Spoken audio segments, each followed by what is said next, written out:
Today on Stronger Than Reason, we get consequential with the Notwist's 2002 kitchen sink classic, Neon Golden.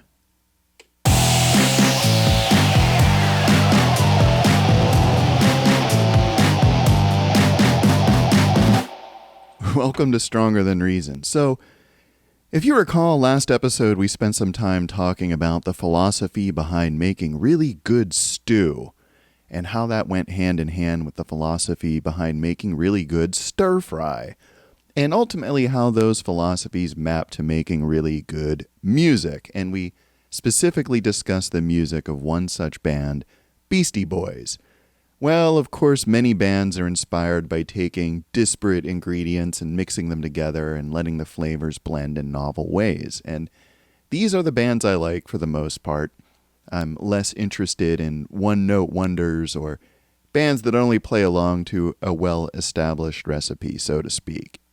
So it's true that these days I don't catch much new music, but that is a consequence of a few factors like, my age, my refusal to plug into modern music distribution schemes, most of which operate on a subscription basis, which I'm not down with, and maybe having a diminished attention span, which is something I think we all suffer from these days, to the point where if it's not either pinging me on my phone or directly in my face, I'm just not thinking about it.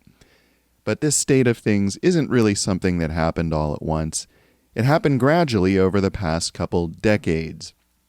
And in the first few years of the new millennium, I was still listening to new music, and every now and then I would hear an act on the radio or from a friend, and I'd get obsessed with them for a while. And I went through a lot of these little phases. And there were a lot of things like this, like The Album Leaf, Badly Drawn Boy, Keller Williams, The Living Daylights, Belle and Sebastian, and the list just goes on and on. And there's a public radio station out of Philly, WXPN, that I listened to a lot back in the day. And they were instrumental, or maybe responsible for me first hearing some of these records. And in some cases, I loved them in the moment and never really thought about them again. It was just a passing thing. And in other cases, I grew into a deeper relationship with the records and the artists and formed a lifelong bond. I think, in general, public radio is pretty cool, and I'm in favor of it. I like the idea of listener-sponsored programming, because who better to pay for the programming than the listeners? It's better than one rich guy with special interests calling all the shots, right? So anyway, one day in 2003, to be specific, it was Wednesday, April 30th, 2003, and I was driving home from work and listening to my local NPR affiliate, which was not WXPN. But anyway, they reviewed an album by a German electronic band that I had never heard of. They called themselves The Notwist. And they had released a new album called Neon Golden. Now, this was a very brief review. It was just 4 minutes long, and you can even go out and find it on NPR's site today. In fact, I encourage you to do that, because it just might hook you on this record the way it hooked me. So the story it told in a nutshell was this. The band had a studio full of equipment for making and mangling sound. They had samplers, sequencers, PCs with sound software, and so on and so forth. I'm sure you can imagine it. And they spent some time essentially brainstorming songs with all this stuff, just jamming and jamming, which sounded fun to me on the surface, right? I mean, even that much of the story got my attention back in the day, because at that time I was really struggling trying to figure out how to make my own music. It was 2003. I hadn't yet bought a computer, and the only digital audio workstation I had ever seen was an ancient version of Cakewalk that ran on MS-DOS. So as far as I was concerned, the music computer revolution had not yet occurred, at least not for the majority of us punters. So at the time, I was still recording on a 4-track with cassette tapes. I hadn't even seen a sampler, let alone bought one. And I did at that time have a crappy Boss DR5 drum machine, which I still have, by the way. But that was about the end of it. So this review really was intriguing me, describing what was going on with this band. And they went on to say that once the band had laid down a bunch of ideas, they invited friends over to add texture, using non-traditional instruments for the most part to embellish the songs, just building up each idea layer after layer after layer. And the process continued until each track was just an unholy cacophony of elements all battling to be heard. At which point the band were faced with a conundrum because the songs were too dense. There was just too much there. The parts had just accumulated like layers and layers of sediment over buried remains. And the only answer, and this is the part that I really find fascinating, was to start removing all the stuff that shouldn't be there. In other words, it was as if each song was encased in a block of marble, and like Michelangelo, the band's task was to carve the song out and to finally release it. And that was really interesting to me, the concept of songwriting as subtractive sculpture, creating a piece of art by starting with a huge block and just removing everything that isn't the finished piece. So I may have said this 20 or 30 times on this show so far, but I am an old art kid from back in the day. I didn't do any extracurricular crap in school except art club and theater club, and my involvement in the latter was strictly on the stage crew and set design. In other words, just the visual aspects of the thing. So in my senior year or so of art, I had messed around with making carvings. I had poured plaster of Paris into a milk carton and let it dry and tore the carton off as you do. And, I carved a castle out of the plaster block, and that was fun. And I think I still have the castle over there in the archives somewhere. And there was also, if I remember, a big block of soapstone in the art room that I and a bunch of the other kids had started randomly carving. And I remember that my contribution was to carve a snake slithering through one side and out the other. And there were maybe a few other things that I've carved over the years out of different materials like wood and soap and whatnot. And nothing major, but it was always kind of fun. And every time I've done it, I thought, wow, it was really enjoyable. I should do that more often. Like for me, it was more about the process, it wasn't so much about the finished product. To me, carving was kind of relaxing. And I found that it used a very different part of my brain than other forms of art like drawing or painting, because it was, of course, more spatial. And I found I had a little bit of a knack for it. Of course, we also did additive sculpture in school as well, like ceramics and masks. And, later on, I even started making sand dragons at the beach, and all of that was a lot of fun too. But this was the first I ever heard of a band making music by carving out sonic elements into a coherent song. And it also reminds me of an interesting guy I used to play music with. Back in 1999 or so, I was living in an apartment in a new city and was pretty desperate to make some connections to other musicians. I was primarily playing bass at the time, and I answered a want ad in a local music paper, actual paper, physical paper, looking for other people to play with. Just rando strangers, talking to each other through physical media. It's hard to believe. But the problem was this guy was not in my city. He was about an hour away. So we kind of hit it off, and once a week or so, I'd load my 80-pound PV-TNT bass amp into my little Escort and drive over to his house. And he played guitar, and we'd get together with a drummer and just rock out for a few hours. It's a little nuts thinking back on that now, because I absolutely wouldn't have the patience or energy to do that anymore. But youth.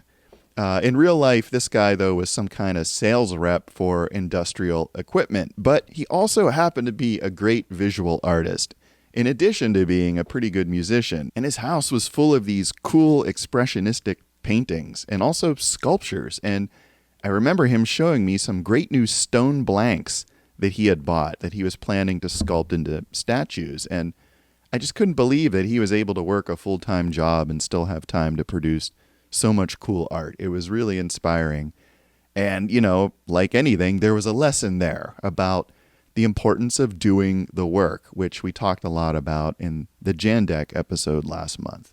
Just creating art on the regular as a part of your life, and of not overthinking it or exalting it, or on really waiting around for inspiration or the proper set of circumstances. just carving out time in your own daily life to make art. Carving out, that's right. So, you can almost think of your own life in terms of subtractive sculpture. And maybe that's what we should all be doing. Just like the Notwist carved out these songs. Just think about what's going on in your own life that's just distracting noise. I'm sure we all can, right? But maybe you can get rid of it. Coincidentally, this just happened to me recently. I was involved with a local organization for over a decade, and in fact was the only person running it for several years. And now that some other people are involved, I find it's just taking up more and more of my time, and maybe they don't need me as much, and I found it less gratifying. So I found myself just getting disengaged from the whole thing, and I finally thought, I'm done. I paid my dues here. It's maybe time for someone else to take this over. And I quit, and now that is just out of my life. I subtracted it. So now I have some extra time to do something I enjoy, like making this show, of course. Or, maybe spending time with my family. Anyway, hearing about the Notwist reminded me of all of my experiences with sculpture and, this one buddy of mine in particular, and I haven't talked to him in forever, and hopefully he's doing okay. So getting back to hearing this review on the radio that day, I obviously ran out and bought this CD. In fact, this album had actually come out in January of 2002, over a year prior. So, as usual, I was coming to it a bit late. But I loved it right away. And to be clear, I had never even heard of the Notwist before. That radio story was my first experience of them. All I can say is that this album delivered in spades, and I still think it holds up very well today. Although, to be honest, I haven't kept up with the band over the years. I just kind of keep coming back to this album. So it's actually good because there's a lot more of them for me to check out someday. So who were the Notwist? Well, at that point in 2003, Wikipedia was becoming a thing, and I probably looked them up right away to get the scoop. When they made this record, they were 4 guys from southern Germany, a little town called Weheim in Oberbayern, aka Upper Bavaria, and this was their 5th full-length album. But just their second since switching from punkish noise rock to a more nuanced electronic sound, which reminds me, I do want to pick up their prior album one of these days. I got to remember that. So the 4 guys were the 2 Asher brothers, Marcus and Micah, along with the 2 Martins, Gretschmann and Messerschmitt. So why didn't they call this band the 4 M's? I don't know. It's beyond me. I guess the Notwist had a better ring to it. Of course, on this album, they invited a lot of additional folks to play all sorts of other stuff. Congas, keyboards, piano, sax, cello, double bass, clarinet, and a bunch of things with names I'm not even going to try to pronounce here, and I have no idea what they are. All of which give this record a very organic feel. In fact, it's very hard for me listening to this to say where the acoustics end and the electronics begin, because it all sounds very much like one piece. And that's the thing about this record that really sets it apart, in my opinion. Its overall sound, the samples, the tone colors, the timbres. Often on these songs, the main melody will be played on something you kind of recognize, like a guitar or a stringed instrument of some kind, but all the supporting sounds will be a little less recognizable. And some are samples, and some are instruments, maybe tweaked out with effects, but this is definitely not a record where they sat down with a DAW and said, okay, first we start with a kick and a snare, and now we need a really busy hi-hat part, and now we're going to add the bass, and da-da-da-da-da. There was no formula like that. I mean, these songs may have started out that way, but if they did, the band carved a lot of that cliched stuff out, and it didn't make it into the final mix, because a bunch of these tracks have no recognizable drums at all, but are nevertheless really cool tunes, which is not something you hear a lot when talking about electronic bands at the turn of the millennium.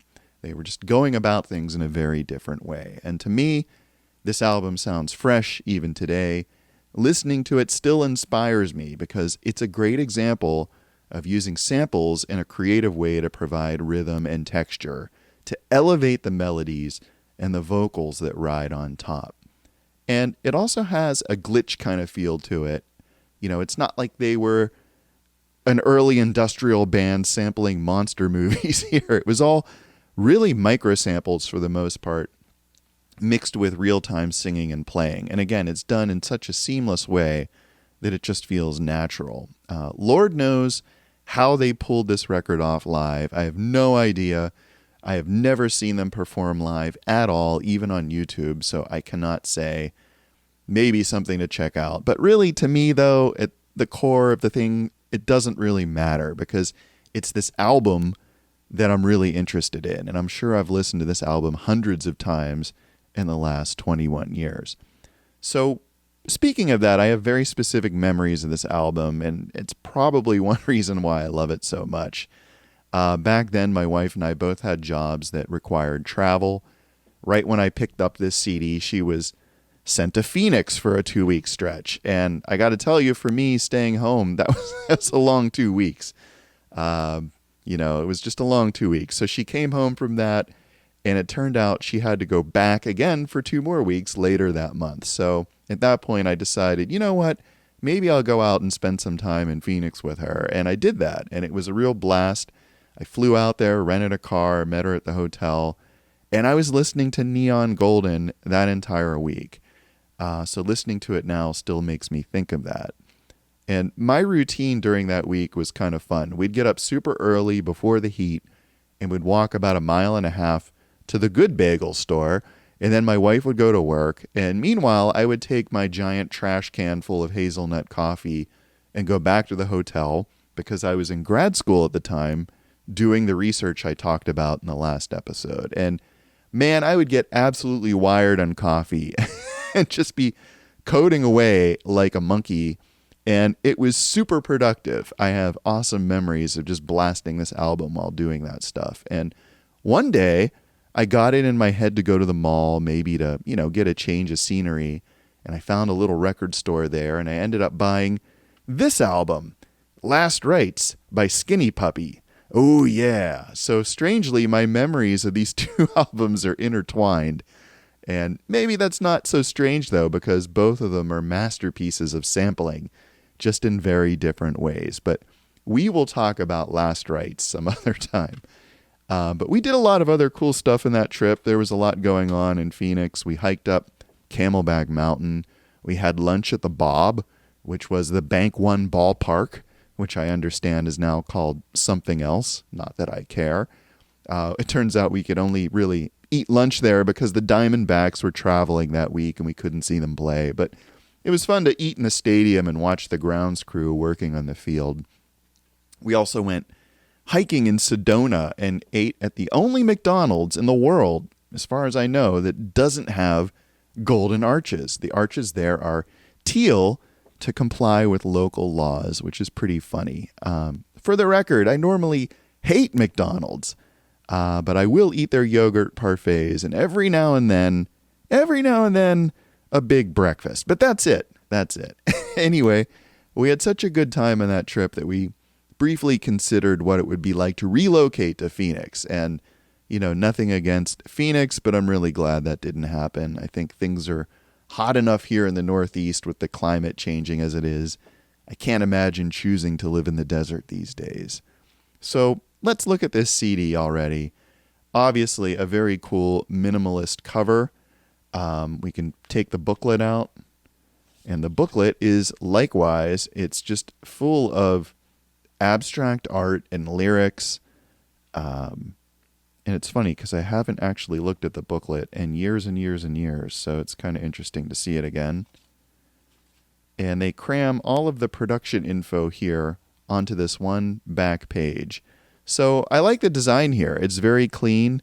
It allows the music, in my opinion, to speak for itself, And speaking of, this CD is just absolutely packed. It has 13 tracks, the last 3 of which are evidently bonus instrumentals only available on the US version. So that was a pretty cool deal. Good value for the money. So yeah, let's do the track by track.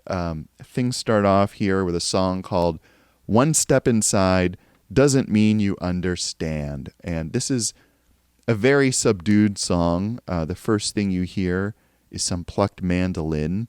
It's just kind of setting the tone for the rest of the album. Then some strings come in, and then Marcus Asher's voice. And his voice is really great. It's very dry and understated, but his vocal melodies are on point. They're very memorable. They're almost hummable, and in some cases, they carry most of the tune. And then about like halfway through this first song, you realize, oh, there's a lot of samples here. There's just all sorts of strange sounds going on. There's a recurring popping sound that they use as percussion, and just some odd bits and pieces that create this texture and tension. There's like a staticky white noise. But the bottom line is there's just enough going on in this song to make the song work. No more and no less. Everything that's there is essential, and there's just no fat at all. So if you counted them up, there are probably no more than a dozen interlocking parts total in this song. So it's just a very cool, minimalistic thing, and it's a good taster for what's to come. So next up is my favorite song here, a tune called Pilot that did get some radio play, I remember. If this record has a big dance number, Pilot is it. It's got a really pronounced beat right from the get-go with a really cool dubby bass line and some really, really interesting glitchy drum fills. And really, this is a 90s style synth pop song given a 21st century makeover.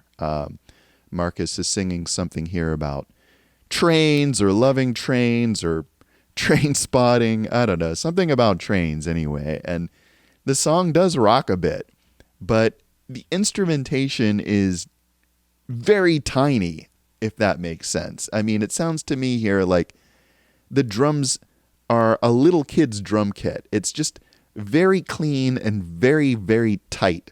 And it's the opposite of that 80s gated and blown out Phil Collins kind of drum sound. It's just suits the song really well, and it doesn't decrease the song's power in any way. It's still a very cool rockin' tune. So I used to have an electronic drum kit around this time. It was my first electronic drum kit, and I don't think I've told this story before, which is really nuts because I tell everyone this story, and it was so weird and so much fun. But I had hand-built this electronic drum kit based on an article I read in this issue of Drum Magazine. And this is from March 1999. See, it tells you how to build your entire drum kit with paint cans and some parts from Radio Shack. And at first I thought this was a joke, but it's not a joke at all.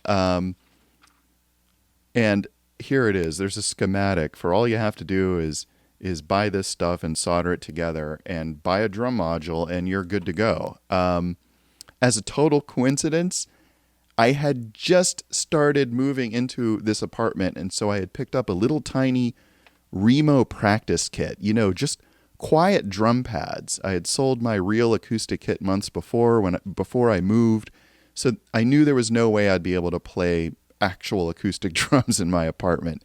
And then I saw this article, and just a big old light bulb went off over my head, and I ran out to Radio Shack and got a bunch of piezo transducers. All I had to do was solder the transducers to some RCA audio jacks and then stick those things in the drum pads. And then I ran audio cables to connect the pads to a thing called a drum module that I learned about, which was this gizmo that would convert these tiny electronic signals from me beating on the piezo into real drum sounds. And in this case, the drum module I got was an Alesis D4, and I bought it on this crazy new website I had just found called eBay.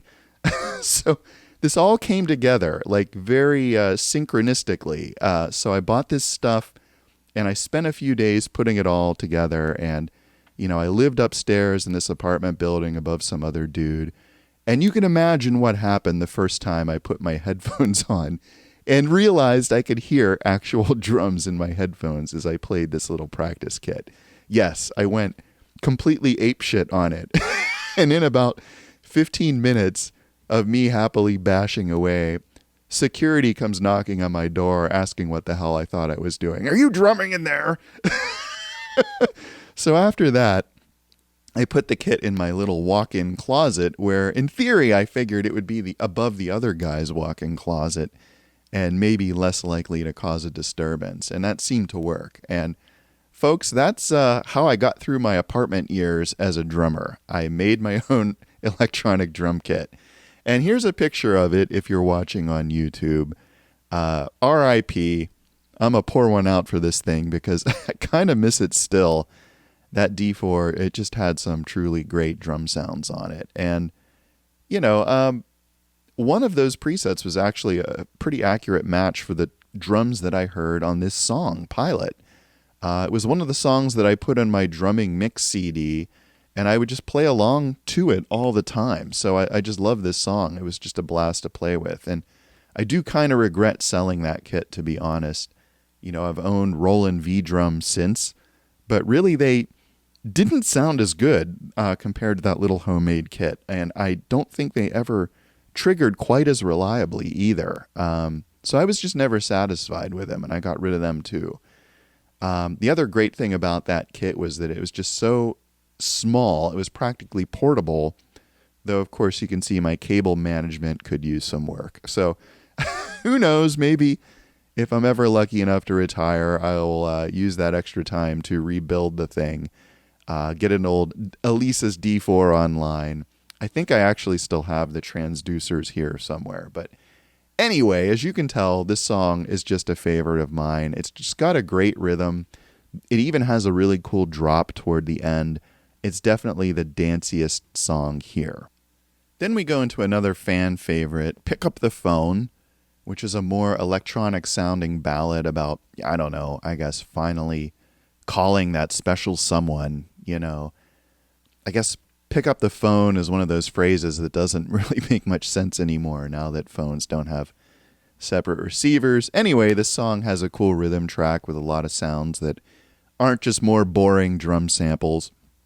Marcus's lyrics, I think, are interesting. The chorus is memorable, has some sweet fuzz bass, and I love any song with fuzz bass. But this is really just a simple pop song, just dressed up in a modern arrangement. I don't think anything on this album is overproduced. This song in particular, again, it's what it needs to be, and it's not a bit more. So if it were a greeting card, you would find it in the simply stated section. By the way, this was the only commercial single from this album, and I don't have it, but I know it did have a B-side, and it also had a remix of Pick Up the Phone by Fortet. So track 4 is similar. Trashing Days, it's led by what sounds to me like a mandolin riff, embellished by, again, some cool rhythm samples. The chorus has some cool vocals and some nice bass clarinet. And who doesn't like the bass clarinet? The only thing better is an oboe, or possibly a bassoon, which Frank Zappa described as that brown thing with a little doohickey sticking out one side, which is pretty accurate. Anyway, this song has some real drums, or at least it has some real drum sounds that kick in halfway through to give it a little more oomph. Just a nice, understated tune. And, of course, it ends in a strange burst of odd samples. And I just like little bits like that are unexpected. It doesn't just fade out in a boring kind of way. And that goes into track 5, This Room. And I really dig this one for its massively chopped up drum track. The rhythm is just so excellent. And then they throw in some cool keyboard and guitar. And then you have to love Marcus's vocals. He's singing, "No matter what we say, no matter what we think, we will never ever leave this room. What are we going to do about this?" That's it. That's the entire lyric to the song. Just brilliant. I think the arrangement here is really interesting. It's got a couple breakdowns, some drones that create tension. It builds up, it releases, it builds up, it releases. Just a cool song and a great example of how you can write pop-like music without following strict pop formats or relying too much on cliched drum patterns. Because this is creative electronic music, folks. It's not techno at all. It's recognizable as pop rock. but it's using a mostly new palette of sounds. And that's the promise of electronic music, right? To go beyond garage rock. And that's what these guys here have achieved with this record. And that goes into track 6, Solitaire. It starts with a cinematic type sample. It adds this kind of shuffling, burbling beat to it. Other instruments are drifting in and out of the mix. Guitar, strings, backward samples. The drums and the guitar kind of trade off the rhythm in a cool way. It's a cool song. And then we're on to one of my favorites, One with the Freaks. And I gotta say, this tune was a bit of a sleeper. I didn't recognize it right away for being the little pop gem that it is. It starts out really innocuous, just a little rhythm, and Marcus starts to sing over it, and then you realize, wait, something's different here. Something's strange about this song. What could it be? Oh, it's in a major key. It's not gloomy and miserable. And then he introduces this repetitive bridge singing, have you ever, over and over. And you realize, oh, he's building it up. Cool. And then, of course, it just kicks in earnest with the guitar and drums. And it just carries you away. It's like, a cinematic jump cut. And suddenly you're flying above the clouds. And by the time that next chorus hits, I guarantee your head is bobbing up and down. It's just a cool tune. And sure enough, they chose this one as a promo single. And I think it did get some radio play. It's just a great little song, a classic of 2000s indie rock. And then we have the title track, Neon Golden, track 8, which is based on a couple interlocking string arpeggios overlaid with some woodwinds. And honestly, the first part of this tune sounds really folky, at least to the halfway point when the drums start, and maybe not so much drums as just a cleverly constructed rhythm loop. And, that finally makes you think, yeah, there's more than folk music going on here. And then the second half really just turns into a very strange sampling kind of jam, which is, fun and cool. So track 9 is Off the Rails, following on the train theme a bit from Pilot. It's got some memorable vocals, a lot of violin parts here, like pizzicato, bowed. Again, that aspect of it is just unexpected and cool. So let's get to track 10, Consequence. Favorite of mine too here, because, I'm a simple man. I like any song with a good steady beat. And this is a really straightforward song. Again, I can't emphasize enough, these songs are all very simply produced. There are effects here, I'm positive, but, they're all very subtle. You never hear absurd amounts of reverb or crazy delays or filter drops or anything like that. It all sounds like a band playing in a room somehow, just with completely unrecognizable instruments sometimes. But this song sounds like a proper pop song. Minor key, some pretty melodies, a memorable chorus that mentions the title. Could have been a single, in my opinion. It builds up nicely in the middle, and it just conveys a lot of emotion. Consequence is an emotional song, and I can picture it being used in a movie, maybe where two characters are walking dramatically away from each other, like at the end of Lost in Translation. It would fit right in there. And the normal album ends here after Consequence, but my album has 3 more tracks, all instrumentals. The first is Scoop, a cool little thing with this glitchy beat, and then Propeller 9, which is this great minimalistic jazzy kind of jam that's led by bass and some really whisper quiet drums. And finally Formisia, which is a fairly short song and has a lot of backward samples in it. And that's the album, folks. 13 tracks in 52 minutes. Why do I love it? Obviously, some of it has to do with all the great memories I have of listening to this record and, what was going on in my world at the time. But musically, I think this album holds up really well. I love it for the same reason. I love stew and stir fry, like I talked about in the last episode, because it's blending electronics with played instruments in ways that were new and interesting at the time, focusing primarily on acoustic instruments and largely ignoring real drum sounds in favor of loops, with a few notable exceptions. And it was just very innovative at the time. And it really isn't far from what I was listening to the Beta Band doing. They were contemporaries, after all.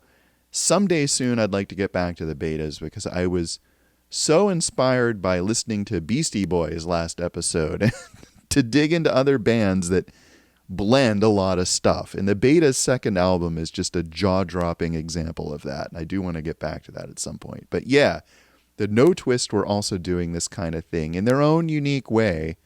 And it really got my attention back in 2003. I think this is a fantastic album to relax to. Like, say, if you're going for a walk and just kind of zoning out. Or if you're lying on the bed on a hot summer afternoon with the windows open and the ceiling fan on. Overall, this is a very chill-out kind of record. But, you also have Pilot and One with the Freaks on there to kind of pick you up. It's not all just downbeat. And it was a critical darling when it came out. Of course, it got that good review on NPR. It got all sorts of praise from electronica buffs. Pitchfork ranked it number 131 in the best 200 albums of the 2000s. And those guys hate everything, so it must be good. But for me, personally, it will always remind me of some great times and adventures, and that's why I love it. So what happened to the band next? Well, they went on to release 5 more studio albums so far, because they're still going. I only have one of those. It's the one after Neon Golden. It's called The Devil, You and Me, and it came out in 2008. And I'd like to talk about this one sometime, but you have to love its packaging. I mean, look at this. It's an actual hardback book that just happens to have a CD back here on the back cover. It's just amazing and just really nicely done. Anyway, I understand that today the band has expanded to a 7-piece, still led by the Asher brothers, but without the 2 Martins who helped make Neon Golden. So there's lots more from these guys to discover and get into, not to mention the 3 albums before Neon Golden, all worth checking out. So there you have it, folks, a classic album from the early 2000s that blends alt-rock with electronica in new and interesting ways. Germany's The Notwist and their critically acclaimed album Neon Golden, one of the few acts from those days that I still listen to. And when I do, I listen with a smile. Check them out if you haven't heard them. If you dig the other music I've talked about, I can almost guarantee you'll find something here to like. You're listening to Stronger Than Reason either on YouTube or as an Apple or Spotify podcast, the show that is starting to seriously consider subtractive sculpture as an approach to life. Yeah, maybe I'll write a self-help book. I'll call it Subtractive Living, and I'll sell it to entire organizations, kind of like Who Moved My Cheese. And all these poor folks will be forced to read it, and management will hire me to come talk about it. I'll come out wearing a suit and stand on stage and talk about how we all have to carve away distractions and wasted efforts and bad vibes to get to the essence of what it means to be a good worker bee. I'll quit my job to do these lucrative speaking engagements. I'll sell t-shirts and plushy chisels. It'll be a phenomenon, and I'll be a millionaire, and I'll start collecting vintage cars and mansions, only to be the subject of a shocking expose revealing my extravagant lifestyle and contrasting it to what I'm preaching. And I'll be humiliated on the talk shows and hit with a huge class action lawsuit on behalf of all the people who bought my book, leaving me penniless and disgraced and living in a gutter somewhere. Subtractive living indeed. Probably a bad idea. As always, thank you for listening, and until next time, stay strong.